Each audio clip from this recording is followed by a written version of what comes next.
put your controller on my coffee table. Because I would love to date you. I don't know. Let's work on that part. It's Loper and Randy in the morning. And we welcome Jeremy Duff from Gaming Nexus and Rogue Gaming. Hello, sir. Hello, everybody. Man, so big news this week in gaming. It looks like Assassin's Creed is finally going to be available on PC, or what? Well, it's always been available on PC. But the new one? The new one is going to be exclusive to the PC, Xbox One, and PS4. That's sick. So that's out October 23rd. Now, whenever you get stuff, what do you get? Do you get the PC version? It honestly varies. It depends on what they say get to gold first, whatever one makes it to the production stage first is the one they'll send out. So it can vary. And then sometimes, honestly, we'll get... No, but what's your preference? Like, if you're going to play? Me, I'm PS4 all the PS4, way. all right. I'm PS5. That's what I have, and that's what I prefer to I'm use. waiting for the next one. Not wasting my money on the 4. The 4, how does the 4 been out, like a year? It's a little over a year now. Ooh, 1.5 more years and I'll get a new one. Yeah, right? Isn't it every 3 years? How often do they anticipate? Yeah, it's going to be a while. It's not like phones, man. Well, Sony kind of has a policy. They aim for 10-year life cycles with their really consoles. 10 years. That's their goal. Yeah. And they've hit it so far with both their systems. So. And that's good. Yes, I don't want to have to buy a new system every 3 years. What was Nintendo back in the day? Like every 5? Oh, Nintendo. Because it was like really, it was Nintendo, it was Super Nintendo, NES. The NES came out 64. in '85. Then it was like 92 or 93 before the SNES came out. Okay. But now, at least with the Game Boys, it's like every 2 years practically. Super Nintendo, would you call that like a hit? It was a hit, I right? loved it was. Super Yeah, Nintendo. Loved it. I never had a Super Nintendo. I went right to Sega Genesis. You were Genesis? Yeah, I was a Super Nintendo kid. Yeah, I went to Genesis. I had to get it in, I had a little Sonic. I stopped at 64. I didn't do 64. So you did what Nintendo don't. Yeah, exactly. I had the NES, but I also had the Sega because I had to play Joe Montana Sports Talk Football. Oh, yeah. I remember. Rick, wait, you were number 1 in the world in what? Madden 2001. That was on the PC. That's crazy, right? Number 1 in the world. Huh? I said world champ. Well, it was there were the rankings on EA's sports server online, yeah. I think Rick was big business back there getting laid by all kinds of gamer chicks. Yeah, no, I wasn't getting laid at all because I was number 1 on that. There's got to be footage or pictures somewhere. We're gonna have to look at this. So one of the new games that you want to talk about is The Witcher 3 Wild Hunt for Xbox One, PS4, and that's available on PC too, right? Yes, that is without a doubt the big game of the week and arguably one of the first potential games of the year. I mean, really? Massive RPG. The ratings and reviews for it have been through the roof. And it's just an open world. You're a monster hunter who's called a Witcher. Yeah. And basically these otherworldly race of creatures are invading the world, and, this is a world that has kind of shunned you. These dudes are crazy. You've got to come to their rescue. So it's kind of like samurai-ish meets like medieval. Yeah, it's a good blend. But it's just so much to do. I mean, they say you can easily sink 100, even upwards of 200 hours into the game. If you're going to explore everything. I mean, if you're going to run straight through, do what you have to do to get to the credits, you can probably knock it out in 30, 40 hours. But if you're going to explore this whole world and everything, at least 100, upwards to 200 hours probably.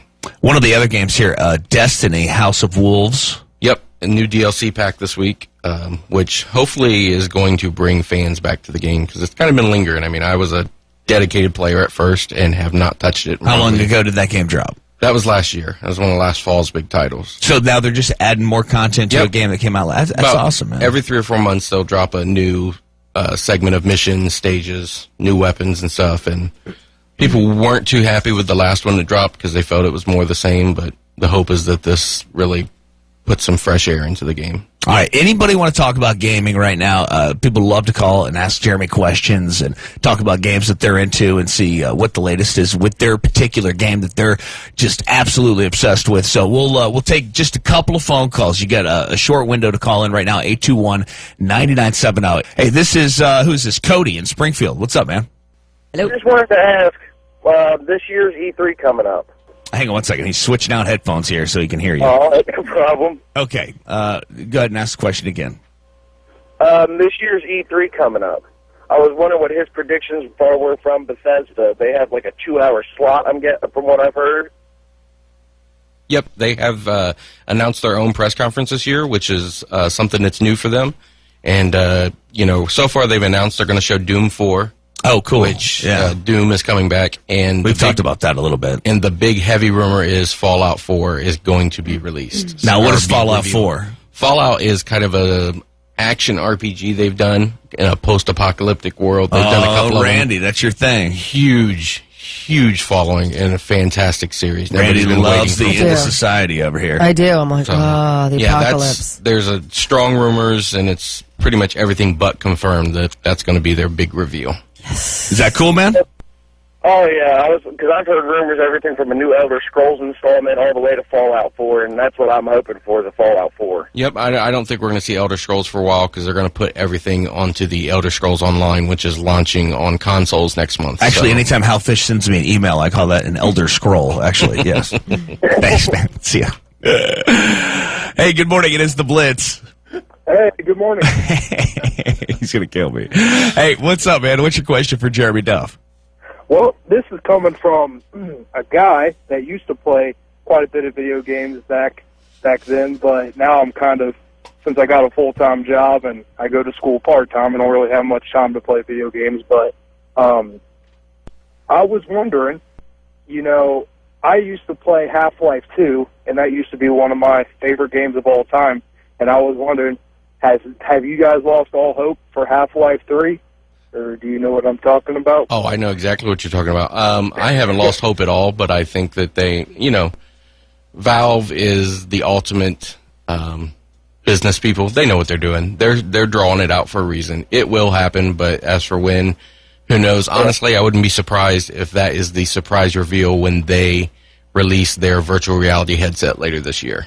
Wait, what's a virtual reality headset? There's a couple. That's kind of like the big. You talking about what was that movie? Rick Lawnmower Man? Yeah, dude. Yeah, there's quite a few. The first one they gained a big traction. It's called the Oculus. Yeah, Oculus. We talked about that. I love Oculus. I love talking about Oculus. It's fun to say, man. I feel like I'm in the future. It's fantastic. I have to bring it in to show you. Yeah. I should have talked to Slash about that. It's really well done. But since then, everybody else is kind of Sony's got their own coming for the PlayStation 4. Samsung's teamed up with Verizon Wireless and all their different mobile carriers to do a mobile one. Nice. And then Valve suddenly came out with theirs that they're going to supposedly release this fall. So, there's a bunch of them that are suddenly coming out with it. And it's an impressive technology, but hopefully that's going to be their big surprise reveal once they're ready to show that headset off. All right, brother. Thanks for your phone call, man. We appreciate you. Good day, guys. All right. Hey, Jeff texting me says, "Is there same-sex opportunities in Witcher 3?" I don't know what that means. But. Yes, that's a game. Like I mentioned last week, they did like 16, 20 hours of motion capture just for the sex scenes in the games. There's always had a bunch of them. Is that right? And I don't believe there is in this one. No sex scenes? No, your main character is all man in this one. So is that right? There's no. It's just him and the ladies and going to brothels and stuff is pretty much, I think, as far as it goes. Loper's like, I'm a new gamer. Yeah, no. It sounds like this guy's going to stick to the map. He doesn't want to veer off the map and go to a brothel once in a while. I'm like, bro, listen, man, we just beat 2 worlds and got a secret code to skip a stage. We should probably hit the brothel and celebrate. I'm just saying. Jeremy Duff from Rogue Gaming and Gaming Nexus. It is now loading. Brought to you by Mountain Dew. Good to see you, sir. Good to see you guys. And, man, it is 2 days after Rock on the Range. People still feeling rowdy.